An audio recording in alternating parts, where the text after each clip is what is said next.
All right, now, when did the rap situation start happening, and were you involved with that? Talk to me a little about the rap situation down here. When basically, I've done a lot of R&B. Right. Betty, Timmy Thomas, Right. all R&B art. Even Casey considers himself an R&B artist. So, rap is just a very natural offshoot from R&B. So what would happen would be anybody that was in town, particularly Two Live Crew, called me because they were using somebody out of town, and Luke didn't want to do that anymore. Okay. So I remember my first meeting with Luke. There must have been 50 people in a 1,500 square foot house on Biscayne Boulevard. It was hysterical. So he kept telling me, we're moving, we're going to get big offices. And so I started representing him, and that was... Now talk a little bit about what happened with him legally.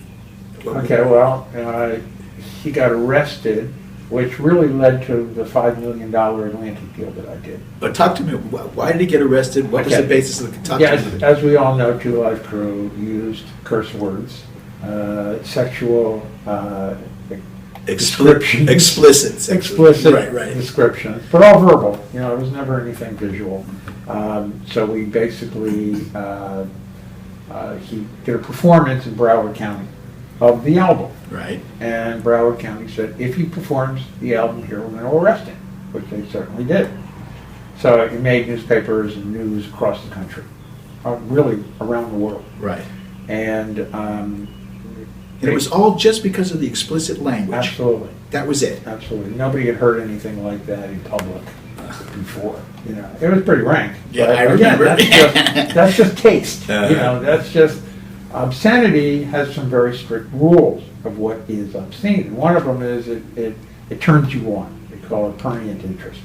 Well, this stuff didn't turn you on; it made you laugh, or inhale loudly. It was certainly meant for shock factor, right? Not sexual innuendo. I mean, okay. It was sexually explicit, but it was not sexy. Right. And in order to be obscene, it has to. Well, that was your argument then. No, that is the case. That's the law. There's three, community standards. Right. But the most important one is it appeals to the prurient interest. Prurient interest is, wow, it makes me sexy, and I'm turned on. That's the last thing that stuff would do. So what happened? So go ahead with the case. He won everything across the board, all the cases. He also had done a version of Pretty Woman. And it's now taught in law schools. Pretty Woman was a parody. He sent two versions over. He sent a dirty version, which I listened to, and a clean version, which I listened to. And I said, you know what? We can get away with the clean version because it's a parody. The dirty version's another version. It's another derivative. You've got to get permission to do that. Because it's a derivative work that changes changes it off. So it never went on as nasty as they want to be, but it went on as clean as they want to be. And we won that in the Supreme Court. Really? Yeah. Oh, it went all the way to the Supreme Court, and we won it. Did you not have to get permission to do the... No, parodies, that's the whole... First But Amendment. then the dirty version of it as well? We didn't put out the You never put the dirty version No, out. I told them not to put it out. You never put it out. You're going to lose. Okay. So we didn't put that one out. We put out the clean I version, see. which makes fun of the song. Because she's not pretty in his version. And at the end he goes, and the kid's not mine. Not dirty, So basically, we won all the cases. All right, take me from there. So now you've done the urban stuff. You got into rap. Where did your career go? Where did you go with stuff? Started a label. Okay. Called Pyramid Records. Talking about Pyramid. Yeah, and my interest there was all the great classic rock artists had no record deals. They all got dropped. What years are we talking? Well, it started with disco. Right. Disco became super popular, and some of the fringe rock artists stopped getting played. Right. And it continued on through dancing. It continued on through rap, and all of that kind of stuff sort of took the space up. Meanwhile, they were touring. They were still legendary. Still touring. Still touring. And I said, this is a place where I wouldn't be competing with the majors, and I could do a label. So we did, and we signed Joe Walsh. We signed the Stray Cats. We signed Edgar Winter. We signed a slew of artists like that. The band. The band was one of our first big records. And it was great. It was great fun. It was great for me because I grew up on all that stuff. Right, right. So it was wonderful to be able to work with these guys.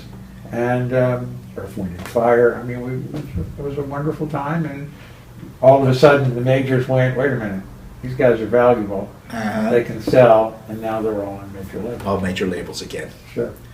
Now, what happened now after the label? You went back to practicing law? Well, I never stopped.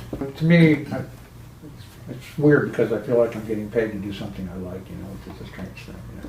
But I think it's why, you know, I stayed really involved, you know, in the digital Millennium Act, and I learned it, you know, because I said this is where we're going. Right. If I want to stay relevant, I need to learn it, which I Right, did. right. And So now, what are you doing now? What kind of cases, what kind of things are you handling now? digital apps, mobile apps for music. Basically, they're karaoke oriented. They are, for example, like this one that I represent called Air Jams. And what is it? It's a wristband.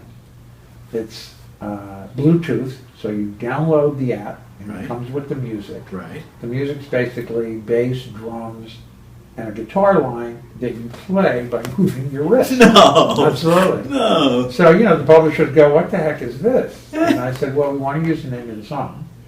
Like Smoke in the Water. You go, bum, bum, bum, bum, bum. If you don't move your hand, you won't play. It doesn't play. No. The drums keep going, the bass keeps going, they won't play. Oh, cool. Yeah, it's a lot of fun. It's instead of just air guitar where you're not doing anything but pantomiming. This is. Now, you told me something about one that does karaoke contests where people will record and then, Yeah, how does yeah. that work? What is That's, well, they take the vocal track, separate it from the non-vocal track. Right.